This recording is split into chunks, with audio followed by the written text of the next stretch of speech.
That's why I like to discuss this anyway. Hi everyone. The meeting is being recorded. This is second meeting for WG4, right? So we have list of agendas here which we need to discuss. So we'll just probably wait for a few more minutes, another 2-3 minutes, so that we can have broader audience. Yeah.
All right. I think there's enough.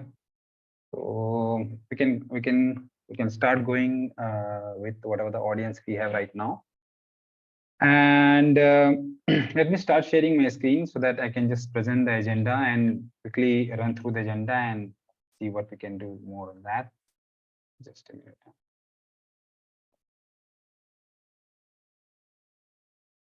Okay. I think recording is already there, right? So on the list of the agenda, which I have mentioned here, we have quite a few things. One is the Helm 2 operator SDK tool, which we presented and shared the demo with all of you. I'm not sure how many people had a chance to go through that. Maybe I can run through that quickly. There was a request that I should create some small flow chart or PPT for that. I think from Mora Victor. So I have done that. Wim was saying in the last meeting that he will provide some sort of he was building on some sort of a POC on the KPT function framework. That also we can see in today's meeting. And see, the agenda of the meeting is more or less finalize what are the RTO requirements can go from this WG4, right? So things which will make the life of the operator or the user easy. I had few things in my mind. I would like to get a clarification mainly from Wim and John, if he's there. One of the thing I don't know whether should I discuss this now or maybe one by one, right? So I think if everyone is okay, shall I open the demo video? Is it okay, or shall I open the presentation where I have a flow? right? So for instance, Maybe start with a presentation to give context. yeah, right. I think I have, sorry, I think I've shared a link in the, where is that? Something, there is a In problem. Slack, I think you shared, right? Sorry. In Slack, you shared as well, I think. Yeah. I think I shared in Slack.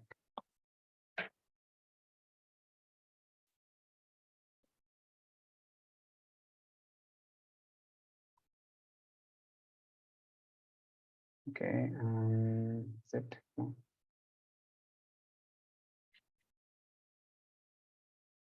There's a problem is when I try to hide this, somehow I'm not able to see that now. Yeah, I think, yeah, I just try to open. I'll just run through this quickly. See, it's this tool is for us, it looks pretty simple and straightforward. If I can maximize this.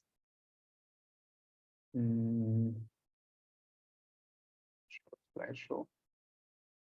Yeah.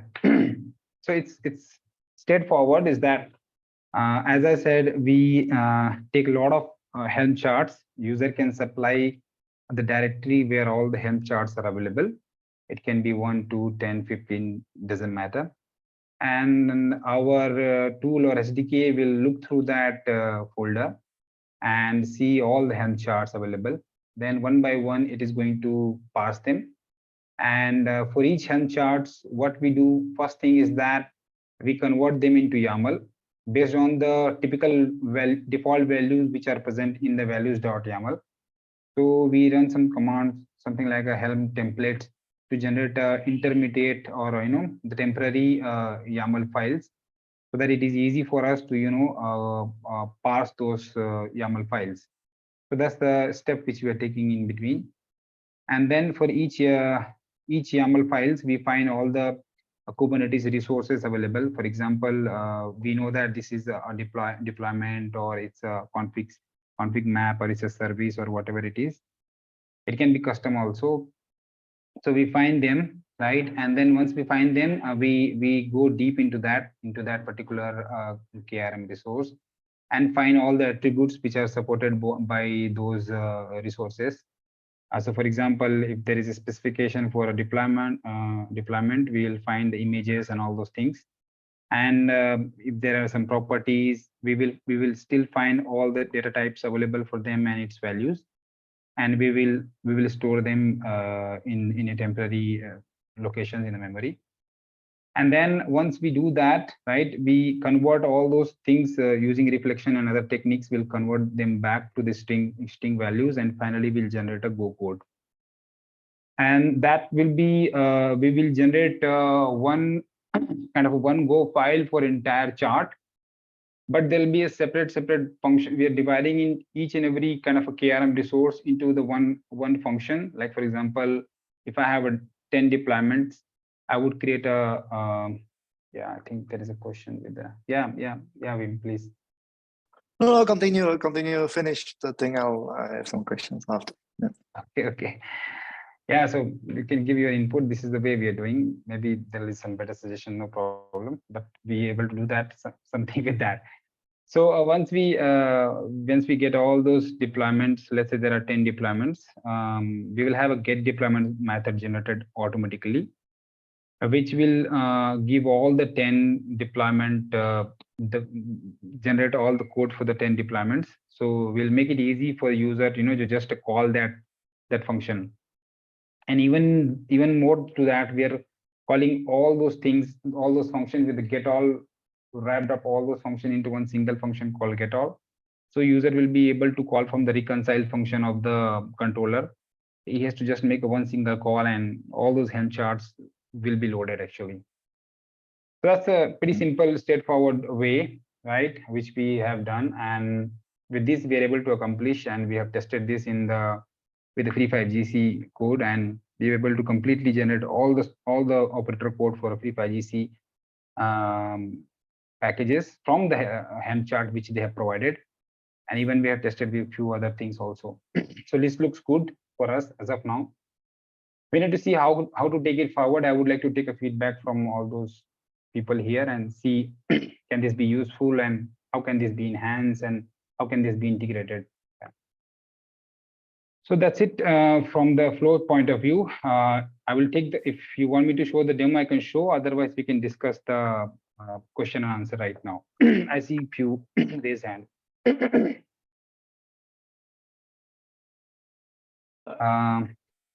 I think Vim was first, but I don't know if you want to run through the demo first. If it's short, we could take a quick look at it. So everybody's on the same page. Yeah, then fine. I have recorded demo and I'm just, my voice is there, but I'll mute my voice, right? And I'll just run through that. So for example, ultimately how it looks like, whatever the nephew way of doing is that everything, all the deployment will happen through your, controller, most of the deployment, right? The automation. So typically we have Helm charts in our Helm way of deploying. We'll have our, KRM resource available with that. There with the placeholders, right? The placeholder will be replaced by the values in the values.yaml. And we can have a tens of, values.yaml available. Sorry, I think it started running out. Yeah. Wait. Sorry, I think. So as we know, we can have many. I mean, the beauty of Helm chart is that same Helms can be used in 10 places, right? With the different values.yaml, right? In all those values.yaml, we can have a different configuration. So what we are using right now is a single values.yaml, which are available by default, right? And we will be able to generate this kind of a code, right? So that's the idea. So this is what I'm showing all the codes. We wish to check in and open this for everyone to see, review, and maybe contribute if it's beneficial. First of all, so what I do is these are the set of steps which we have mentioned to use this SDK. I'll just start with the very beginning. So the main thing is how to run this. Right now we're running with the script, one command line thing. We can enhance it for a better uses. For example, we just need, when we run this, there's a go file, right? So go run main, and then we are providing the path for all those Helm charts, where all those Helm charts are available. So for our case, we have taken one simple NF call AMF of the free file GC. So that those Helm charts we would like to get converted into the operator code. And then once we run that, right? So this is how you have to provide. There's another way to provide it. Like for example, you can give it an input folder also. That's also another way to provide your Helm charts. But let's say I'm providing in the command line. So when I run that command, it goes through, as I said, whatever the process which I have explained you, it goes through all of them and it converts them with the algorithm which I have explained previously. And then we can see all the generated code available in one of the folder called output folder, and that there is a sample file created called generated_code. And we can see all those. See, previously nothing was there, and when we run that, sorry, I just show. Right. So previously nothing would be there, right? When I run that, this file got generated, right? So now this is everything what Helm was doing in those charts, right? Deployment services. So it was very easy because it has only one or two deployment and services, but nevertheless, whatever the case, it is working. We have seen, we have tested that. And then after that, there is simple. We have also generated some commented code also, which can be uncommented, and user can just call this create all from the reconcile function, and all those Helm related things will be loaded, right? Whatever the conversion has happened, they'll be called. We have used so what we have to do is we have also used Cube Builder initially to initiate, scaffold all those, basic operator related files and all those things. And in fact, CRD also, we have a demo CRD to be tested here, like we generated with the help of the Cube Builder. But I'm not shown the Cube Builder command for the simplicity. What we just need to do is wherever those default operator codes are there, we just need to put our generated code. So for example, if you use Cube Builder to generate the default files, you will have something like demo CR controller. In the same packages, we have placed our generated code here. because demo CR controller will have a reconcile function. From the reconcile function, we can call all those generated Go codes, right? Create all. And that should be all, like for example, like this, r dot create all, right? So it will call our generated Go code. Okay. From here, yeah, that's it from here, and we can just deploy this operator, right, to the any cluster wherever we are supposed to deploy. And whenever we whenever the CRD or CR of that particular instance is created, a reconcile method will be called, and then we will automatically call this create all function, right? So that's what I'll demo going forward. I'll just do the quickly doing a fast forward. For example, you can see there was no ports or nothing, no services, no KRM available. So what I do right now, I just deploy this operator again, right, using make run. It deploys that, and I already had one CR available, so it recalls that reconcile function, and then I can see the log that creating all resources logs being printed, and we can see all those ports and services being deployed, whatever supposed to be done as part of the EMF to NF. Yeah, so I think more or less that's it, right? So this is one of the way we are thinking. There could be obviously better way, as Kiran was suggesting that may not convert all of them. Even Byung was suggesting this can be overhead, but I think this is one of the ways to support or transition the vendors NF into the nephew. One of the ways. There can be in the way, like for example, one of the default SDK was there, I think operator SDK, which actually takes those Helm charts and deploys them as it is without generating the code. So that could be also be the way. But yeah, so that's it from the demo point of view and this one. And now I think we can discuss on this one. I'll just open my notepad, to see the, yeah. So who is the hand? I think Bim, you would like to go. Let me because I had some at the beginning I discussed with Sandeep. So it was great presentation. I understand what your concept, but my concern in general in Nephew. So in Ericsson K, we have hundreds Helm charts. Another vendor, they have hundreds Helm charts. So mapping the each Helm chart into code, I don't think it's a good idea to me, because overhead is too much. And also, as you know, network function designer are not coder, and they don't know how to handle Go code, for example. That means someone has to design network function, and then someone has to translate it into Go, and then and also the problem is I see is if you have to generate the Go the controller per Helm chart, think about free 5GC. There are many subcharts. In ONET, we deal with the free 5GC. There are many subcharts in the free 5GC and also dependencies. So order. So that's why we have to make sure order is strictly achieved. But that's the problem. And also, I hope we handle the idea more decoratively, not the coding way. So from the beginning, I was looking at some of the network function design in Go code.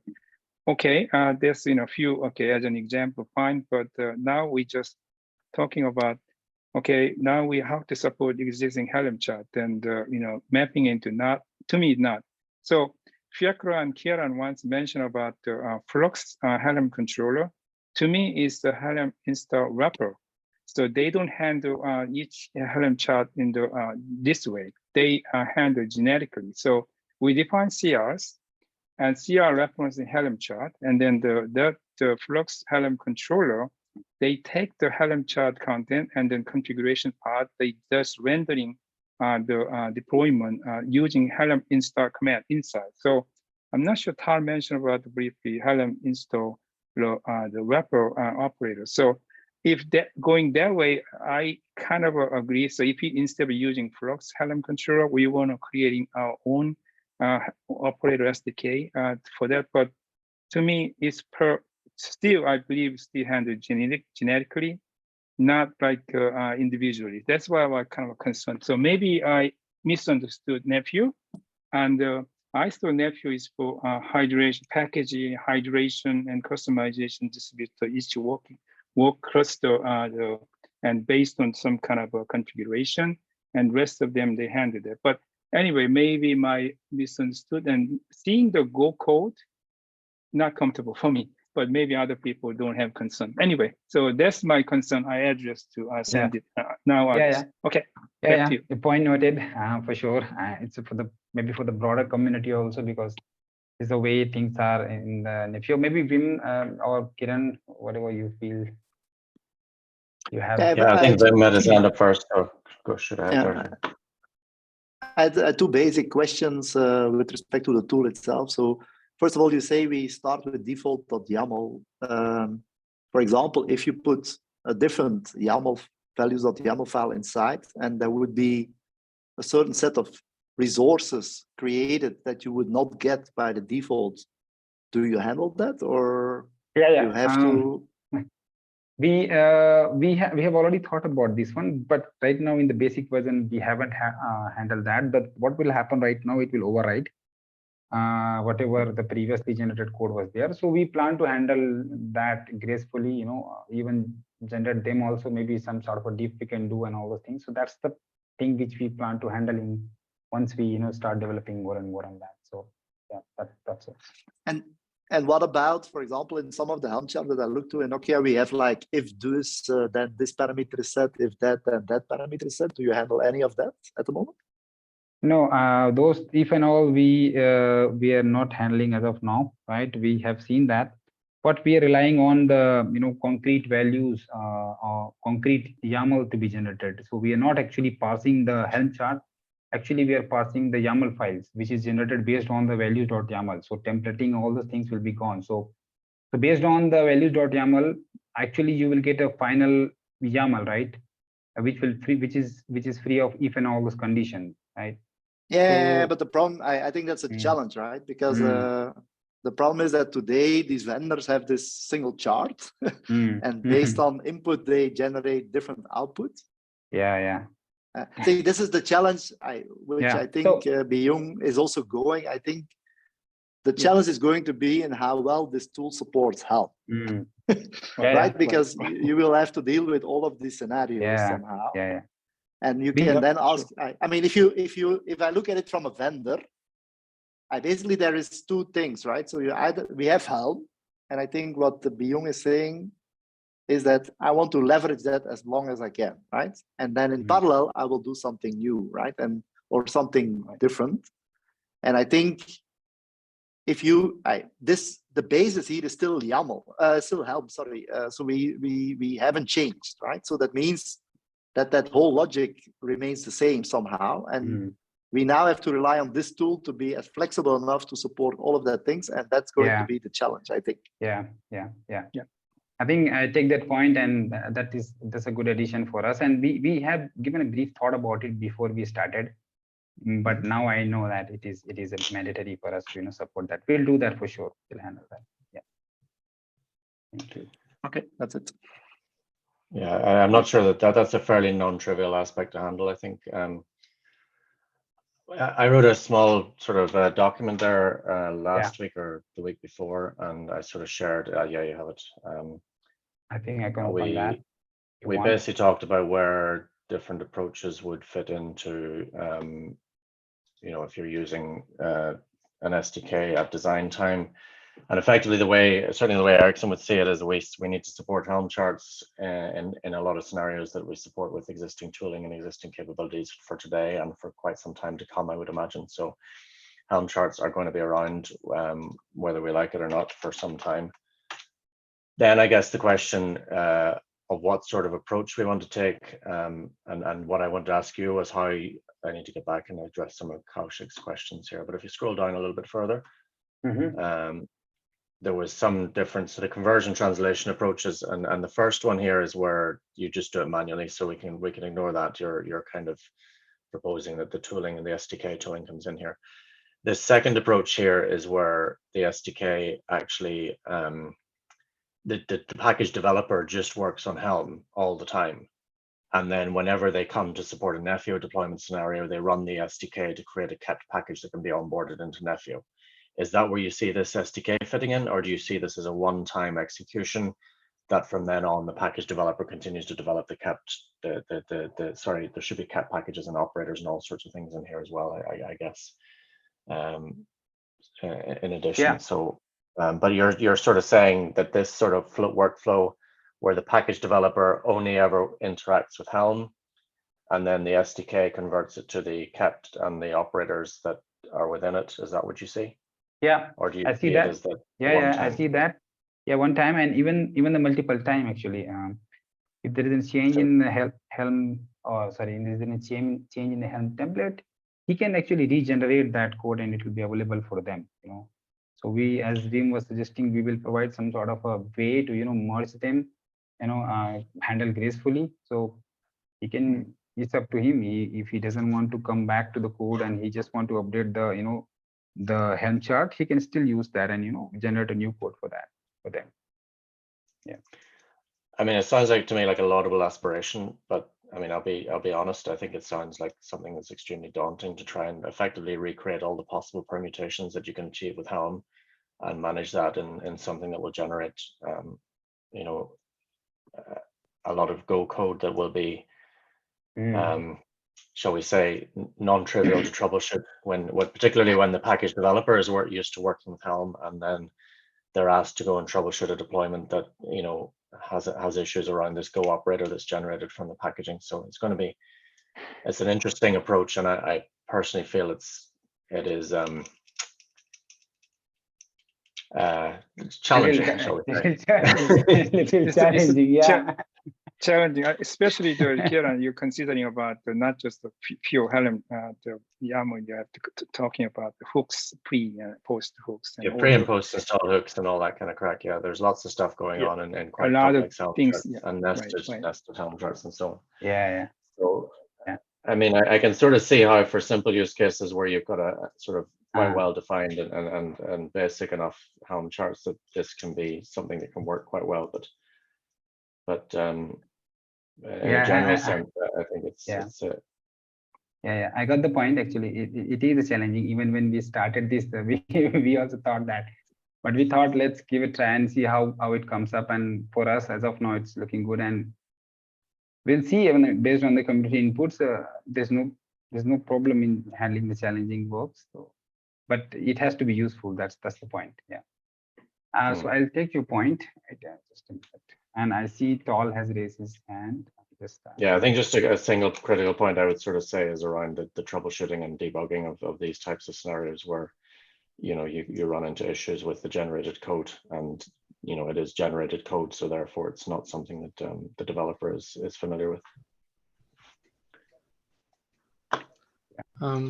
Yeah, so my point, I think, I made it on the Slack, and I think other people, I agree. It's very interesting. It's just,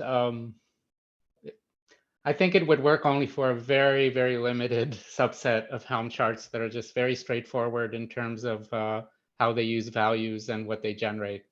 But I've seen so many Helm charts that do not. But I want to be constructive here, and I want to say that I do see a use case in this approach for us. Maybe not exactly as presented here. That is, I don't think it's a solution for. I don't think this could work at scale for actually converting Helm charts to operators. But I think that in part of the Nepio SDK, well, we'd want to create all these services, but if you're coming from the starting point of a Helm chart, approach like this could possibly make things easier at start. That is, there's just a lot of boilerplate code sometimes. Again, I hope that with our SDK, we would make some of these things easier, but this could be a way to, as quickly as possible, set up your new Go-based operator if your starting point is a Helm chart, which, by the way, was our starting point in our free 5GC controllers, right? So when for Nepio we created these, we started with Orange's towards 5GS Helm charts, and we used them as our starting point, but we did that manually, right? We would look at the Helm chart and then write the Go code accordingly. A tool like this is kind of almost like an AI helper, right? You can start and get that boilerplate in quickly and then use that as your starting point. So it could really save time, I think, when you're starting a new Go-based operator. But I have many doubts about it technically being reliable. As Wim said, you have the default values.yaml are just the default, right? The Helm chart would support many configurations, and the relationship between every input and every output is very complex. You have Jinja 2 templates that can do anything, right? So you can have one input attribute change and actually generate a completely different set of KRM. So that heuristic, I just don't think can work for many Helm charts out there. But I still see some interesting value in this approach. So thank you. Okay. Yeah.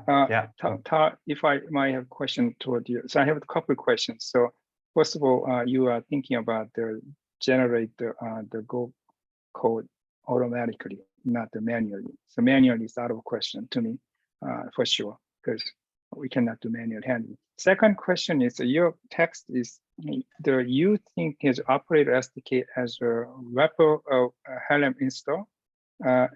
Did I understand clearly? What does it mean, wrapper of the Helm install? Yeah.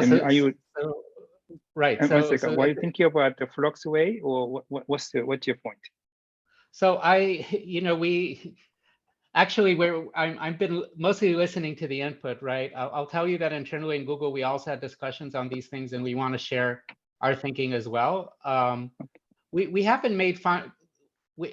We're thinking about a lot of options on the table, right? We see pros and cons. So this discussion is important, right? We'll have to decide as a community what we want from these two things. But there is a place where if we want to have an operator SDK and FEO, what I try to do is think, well, what is the starting point for that? So if you're starting from scratch, right? If you don't have any operator or any packaging, right? That's one approach. But I think a lot of starting points are somebody already has a Helm chart, right? That's probably how most vendors started. So for the operator SDK, you can think, well, starting with that Helm chart, how can we create an operator based on that? But that's different, I think, than actually having support of Helm charts as first-class citizens in FEO, right? With the idea that you wouldn't have to write an operator. Right. But there's also the in-between approach, right? There's the operator SDK, the CoreOS operator SDK, can automatically create an operator for you with minimal involvement, because internally it does call Helm. So it is true Helm. So it's not too different from the Flux-based approach, except that you can treat it as an operator, right? So the Helm controller is operator anyway from their perspective. But anyway, you try to nephew operator, and then can handle the Helm as a first class. I'm okay. I'm good. And as long as we can handle automatically and generically, I'm good for that.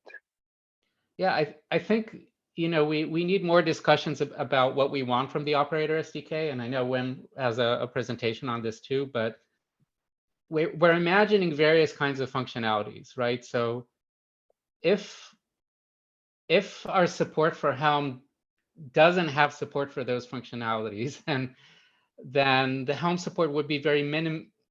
Helm would not be a first-class citizen and might be a second-class citizen in FEO. That is, if we allow for some support, but then some features are missing, then it might not be good enough, right? So we need a good explanation for why we actually need operators rather than just Helm. I have some answers, but it's important for all of us to come together on that. Yeah. I think point well made actually here, and the discussion is also quite healthy, and I've noted down all the points here. Right. So from the anybody has more? I mean, Kiran, you want to say something more? Well, I mean, the whole sort of operator approach. Maybe this is kind of an existential question about the raison d'etre for Nephew. a lot of the challenges or the frustrations that we hear in terms of operators that I've been listening to in the Nephew discussions have been around the complexity and the difficulties in managing the interoperability between different Helm charts that are provided by vendors and so on and so forth. I just wonder, has some analysis been done to say that this sort of Go code operator-based approach addresses all of those challenges and concerns, or exactly how does that work? Versus having kind of a more, I mean, I would have felt that the desire would be to move towards a more model-driven declarative, where basically vendors would come with, you know, descriptors, and you would have sort of a set of well-defined operators that would work on those descriptors rather than coming with sort of bespoke, I mean, bespoke sort of operator code. I understand. So maybe talking about some generic, built-in operator ready to cater all the needs. So that's another topic maybe we can discuss. Yeah, Wim, you want to say something on this? No. Just Fiakra has some comment. Okay. Yeah, Fikra is first, I think. Just very quickly. Yeah, so we're hoping to have some form of a demo ready for this week using Flux within Nephew to deploy Helm charts. So yeah, hopefully, I see you just took a note there. Check Flux-based approach. So just to give a heads up that we hope to have a demo to share this week by the end of this week. Yeah. So. Fiakra, quick question. I'm putting myself under pressure now, but we hope for this week. Fiakra, quick question. Your demo, right, using Flux controller, I think that you're handling the Helm chart generically, right? You're not creating the Helm Flux controller instance per Helm charts, right? So that's my understanding. No, it's just a thing. Yeah, so it's using the internal Flux components, so the Helm controller and the source controller from that's delivered as part of Flux. Yeah. Got it. Thank you. I think the challenge there is mapping into the sort of the models that are expected by the Nephew operators, like the IP address management and so on. But other than that, I think that the intent Fikra was to treat the Helm charts as is and onboard them and execute them using I guess the Flux controller uses the Helm library embedded within it, so it's directly using the code that already understands Helm charts. Yeah. All right. It's the wrapper. It's the wrapper. Okay. Yeah, I mean, my comment was the following. I think if you look at the comments that we had on the Helm discussion, right, there is two. One is the one that you mentioned, Kirian, which is the one regarding the APIs, right? So what values.yaml, every vendor has its own way to expose whatever they believe it's right. So now you can, so that one you probably can handle by basically building a wrapper above your values.yaml file and parse it in a way, so get input from Nephew and parse it in a way that you render it towards your values.yaml file and you have a Helm executor, right, that does it. So that's one way to deal with it. The second, I think, challenge that you have with Helm, I think, is that not all lifecycle operations compared to operator are completely handled, but yeah, that will be more detailed. So there will be different scenarios there, but so that's the second thing, right? But I mean, I do see a point of reusing exactly the Helm chart as the vendor supports, right? And take that as a baseline and do as much as possible as we can, right? And then the vendor probably will decide that, okay, there are a set of lifecycle scenarios that we cannot handle purely with Helm. And for those, I'm going to support an operator type of approach and potentially natively so getting rid of Helm, and others will probably decide to reuse it, right? And I think that's how I see the landscape right now, personally. Yeah, so more of the question on the operator versus Helm, the very basic question. Yeah, but you have to bear in mind the following, right? I mean, at the moment, Nephew is not adopted, so there will be a long time before you will have to run them in parallel, right? So, and if you look at it from a vendor point of view, you will have to support Helm for a while. True. Right, so I think we have to bear it in mind. So, as a vendor, you want to minimize supporting two different scenarios, right? So that's the challenge. Right. Yeah, so we have to bear all these aspects into account. We have to take all of these aspects into account. We are into more transition phase right now, and seeing that there was a request like support both of them, so we're coming up with more and more solutions. So we can assume this is in transition phase, and we will reach a conclusion sooner or later. Yeah. So Tal, I see your quick comment. I'll make a I'm quick sorry. point. Go ahead, Ty. Go ahead, Ty. I'm going to raise my hand.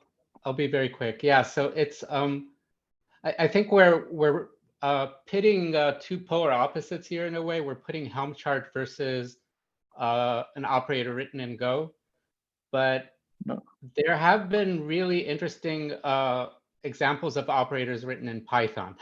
And the reason I'm mentioning it, that we think of it really as something very, very difficult versus something very easy, but there are middle grounds that could be actually very, very nice. And I know OpenAir Interface has been experimenting using the KOPF framework in Python for building operators. And I'm hoping to see some work from there, some presentation soon to this community. But yeah, keep in mind that those are not our only two options, right? There are some interesting things we can do to make it, because at the end of the day, we're talking about, the bottom line is how easy it is to onboard into Nefio, right? Into Nefio-based products. So Helm is the path of least resistance, zero effort, but could there be some little bit of effort that you put in that could still make it valuable, without losing all the benefits of an operator environment? So anyway, just to put that on the table. But with what I'm proposing, even Tal, you can write it in any language. I don't even want to make an opinion which language it is. It could be JavaScript, it could be Bash, it could be anything. We should not constrain people for something, because you'll see different developers with different backgrounds. That's why if you SDK handle automatically, genetically, then much easier. And one quick comment, based on my experience in OwnApp handling the CNF. So as Wim said, the vendor they design the CNF and then they expect certain behavior, but they cannot handle multiple behaviors. There's limitations. So what OwnApp did is we generate a separate specification, and all the configuration will be handled at that particular YAML file, separate from the Helm chart, so deliver separately. So that means the Helm chart operator, they merge two things I think mentioned last time. So I think that this configuration, the part, I think that we can leverage, I envision we can leverage Nefio hydration package path, and then that delivered to workload cluster. And then the Helm, the operator or the Flux operator, they get they got the Helm chart vendor delivered without modification, and they got it, and then they got the configurations through the Nefio management cluster, and then they got merged it. Helm install, they can override the values such as. So anyway, in OwnApp we have an ASD concept for that, but we preserve the vendor delivered Helm chart, but we just do separate configuration and customization separately. So anyway, that's the one example. So anyway. Okay, yeah. I think good discussion on the first topic, and we would, can we move to the next thing? And if we have the agenda, Wim has something to show. Do you have, Wim? We discussed last time. I have sent some slides around, so I can discuss those. Let me share my screen. Can I share my screen? Yeah, please. Should I give you a host? You are already hosted. Yeah, please. You see my screen? I'll say stop share. Oops. Yeah, I can see you. Yeah. Yeah. So basically, this is an approach. I actually have an implementation of this. So what is my goal here? I lower the barrier of entry to create any controller. So it's not limited to a network function. It can, even if the ones that we are using at the management cluster, you can actually build on this basis, right? Now, one important element at the moment, the focus, or at least that has been my thing is because if you look to the operator that we have as a network function, is you render KRM to KRM basically, right? If you go from KRM to a generic API, we have to see how that would work. But so today I focus on a controller that basically does KRM to KRM, right? To the point that I was making before, my view is it should be language independent. So anything that people want to write, they should be able to write in. And that can actually, what I did not put here, it actually could also be a Helm chart, or it can be an Ansible playbook, or it could be whatever people want. I would like that we build it in such a way that what you run is completely agnostic, okay? And my objective is to make it as simple as Ansible and Terraform, but having that whole reconciliation and event-driven logic, and try to avoid a lot of the Kubernetes specifics from the developer. So remove that from them, that they don't really have to understand that. So that's my objective, because, and that's for Nephew important, but in general for Kubernetes, if we can make it as simple, so my dream has always been, if we can make it as simple as Ansible and Terraform, then there will be huge adoption, because those are the two things that have been adopted quite widely, right? Now, of course, there is a set of people that would love to continue to write the controllers in their specific language of choice, and they are still happy to do so. So this is really for people that don't have potentially that knowledge, or as an entry point.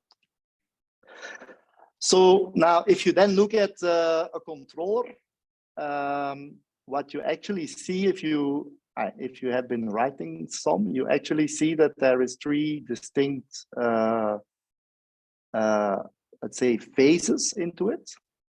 So the first thing is kind of what you see is you actually have certain flows, although the code is the same, but you actually have certain flows that you actually follow into your code.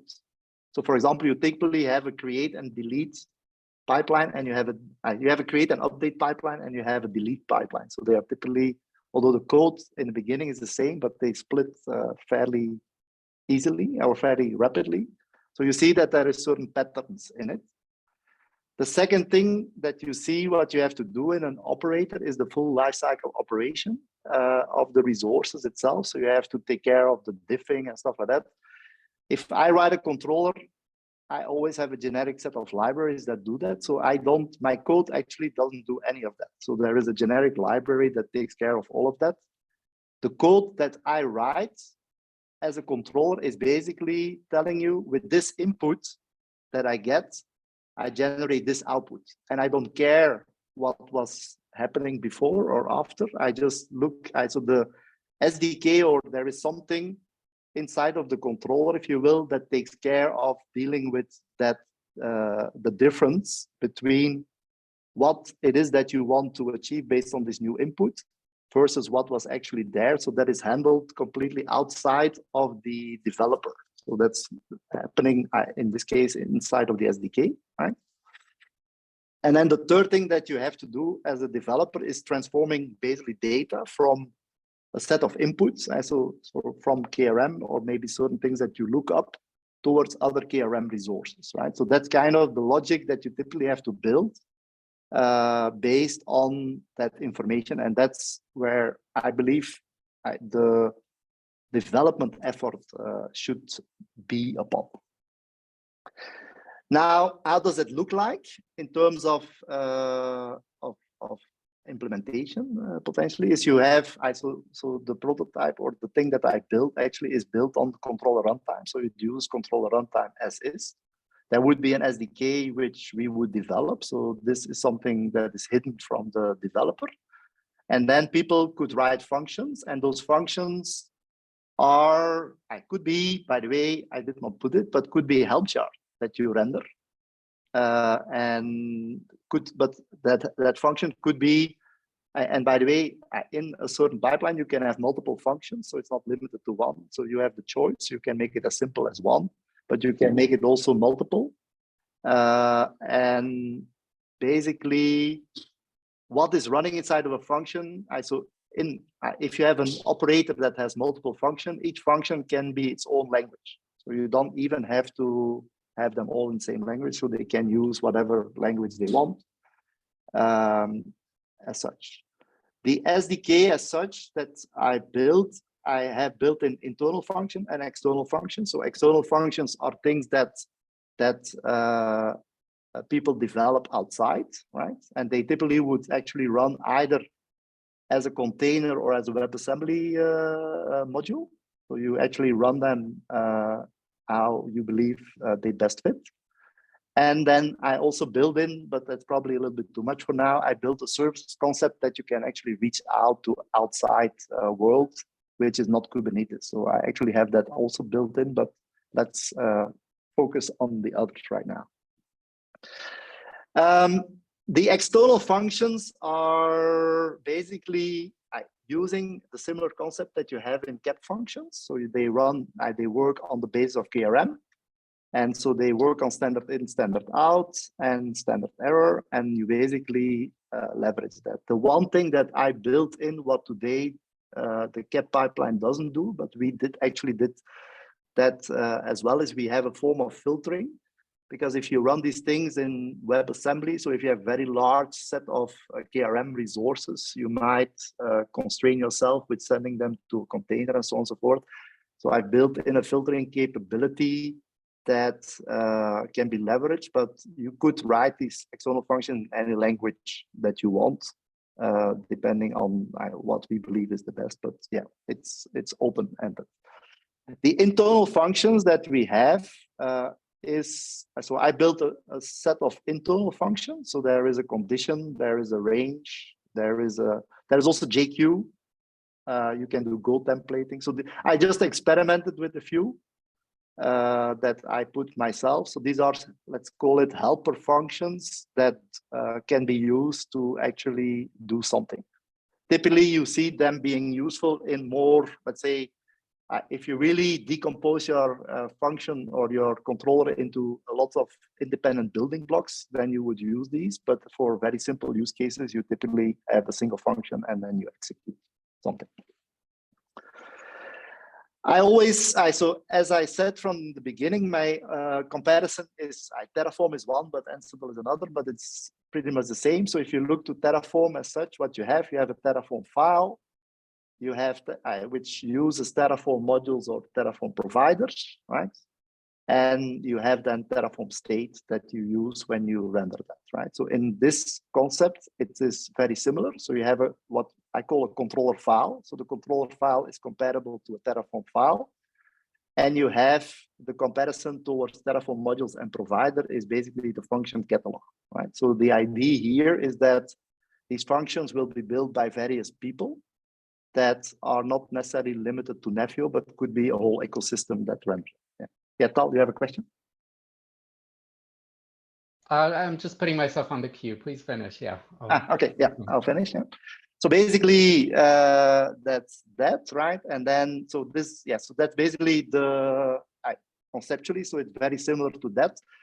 So as a developer, what you would have to do, so you have to write this file on the left-hand side or whatever shape or form that you have, right? So you basically say, here so this is a config file that we write. By the way, at the moment, I basically modeled all of this in YAML, which is its challenge by itself, but I succeeded doing so. Maybe we don't have to, we can have other formats, but this is a file similar to a Terraform file, which you put into the system.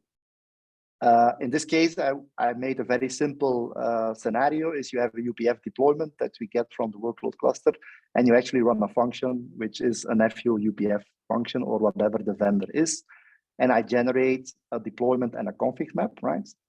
So what this file is basically coming in to, so when you deploy it, there is a syntax validation. What also happens is to see, so if you have like really CRDs, in this case we don't, but if you have CRDs, it actually validates that that cluster supports or has been configured with those, right? And then we generate what I call an execution pipeline, which is basically a DAG, right? And that is basically rendering that logic on the fly. And the second thing, of course, that the developer has to do besides writing this file is writing this function, right? And then that function basically executes based on the execution pipeline. But in this case, it's just the one function. So it's very simple. And yeah, so that's basically what the logic does underneath. So I'll keep it like that, and then we can discuss. Yeah. Yeah, we have another 5 minutes for our this one. So let's. I don't know. Was Tal first? Yeah. I guess. So Wim, I posted on the chat a few other links to projects that I think are trying to do something similar if you want to look at it. But Okay. I want to say what I think are the limitations of all of these approaches. They're all focused on day 2 changes that have to do with manipulating KRM. And that's fine. That's some of it. But what they can't do is the programmatic, imperative, specific product stuff, heavy lifting, right? And that is always language specific. So I'll give you an example, right? Let's say you have an IMS. Like I remember working on Clearwater from Metaswitch, and it worked exactly this way, where you can declaratively say that you want to add another SIP router behind a proxy, right? So basically you're scaling out. You would call this scaling horizontally. But scaling horizontally in this case doesn't mean just creating a new pod, because actually the proxy in front has to be reconfigured in a few ways. First, you actually have to kind of shut down the proxy from a certain route. Then you create your new pod, which is the router behind it. Once the router is up and running, then you reconnect it. You do a tiny little closed loop there where you make sure that it's all okay, and then you enable that new route. Now there's all this heavy lifting there that needs to be done. It's basically a kind of LCM or workflow, however you want to think of it, but it's really, really specific to that product, right? This is nothing declarative or generic that you can do in YAML. I mean, you might have to log into these servers, maybe do something with netconf, or whatever specific API is internally there. You might have to update something in the database configuration file. So there's all this interesting day 2 heavy lifting that has nothing to do with Kubernetes, right? Has nothing to do with KRM. And you see this in a lot of database operators, like MongoDB operator that manages a MongoDB cluster. A lot of the same things. You scale out or in, or if you do some sort of healing, there's work that's just, I don't see it ever being possible to do it generically, right? So is this 100% of use cases? No, but it's an important use cases to take into account, right? Yes, and that's what these functions help you do, basically, right? So what you see in this approach, right? And I'm not saying that all the scenarios will be covered, right? But these functions can have an imperative behavior, right? So for example, I built these service hooks, right? That basically are able to reach out to something that can do an imperative action. Now, am I saying that all the scenarios we can cover? I'm not saying that, right? Because I have been focused initially on the simple use cases, but this thing allows for imperative actions to be taken. Yeah, I like the approach in general. I think that as much, if we have an SDK that can cover 90% of use cases, but allow hooks for that extra 10%, that would be very powerful, right? To find a way for if there's a lot of work that only involves this kind of KRM manipulation, or what I would call pure kept functions, right? A pure kept function only accepts inputs and only changes its KRM, but then there are side effects, right? So if we allow a very easy way to hook generic code, I think that could be very powerful, right? So yeah, I'm not saying this approach is wrong, but it's no. And I started with saying, and I do agree, Tal, I believe there is limitations, right? With the approach. The question is, does it serve enough baseline? And if you look to what we did for Free 5GC right now, it serves, I can do this easily with this approach. I looked at Nokia specific things. The Helm charts, I would be able to change in this approach fairly easy. I've used that orchestration use cases. There has been use cases where I would not be able to do what I have, but as I said, these are typically the ones that are anyhow fairly complicated, right? And I think for the very complicated stuff, you anyhow need code, in my view. And there will still be people writing code. So I don't have the ambition to say any controller on the planet would be written this way. My view is that if you see the ecosystem that is evolving, and because you see that vendors for various tasks have already built operators, which means that the chances of a system like this to make more sense to people that haven't adopted it is higher than when we started this whole Kubernetes track, right? And the reason I'm saying that is because all these imperative and very complicated use cases, there has been specific controllers built for those type of scenarios, and I believe that will continue the way.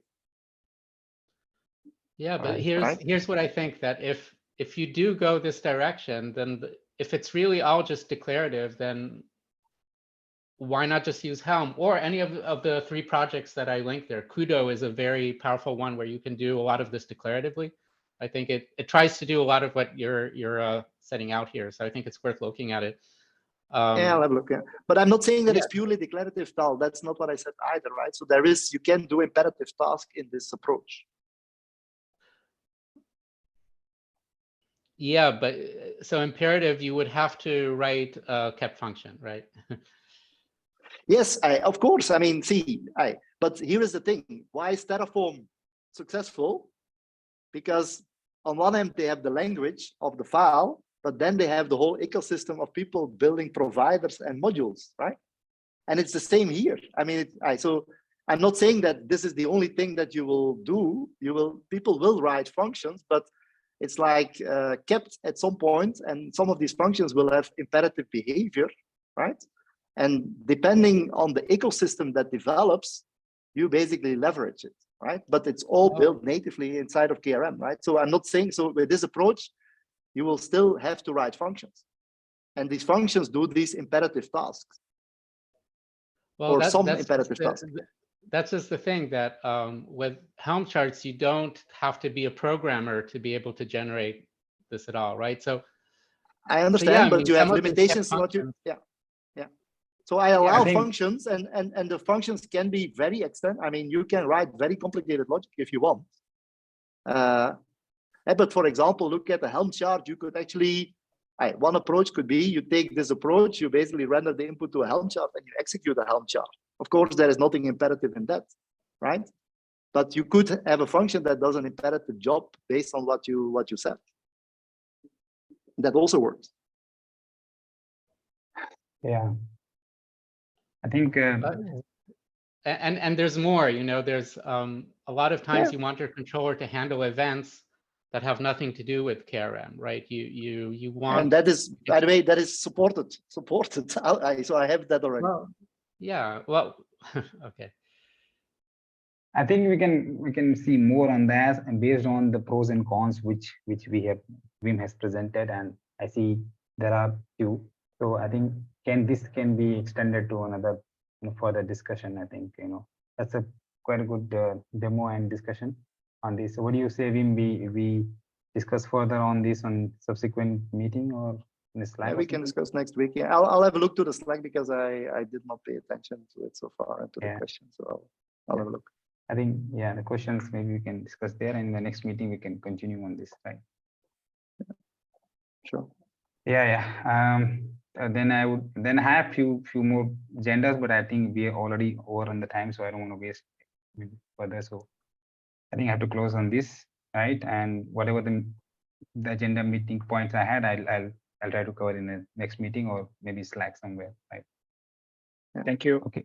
Thank you everyone for this good Thank you, discussion. everyone. Yeah, it's Thanks, folks. recorded so people can see this. Yeah.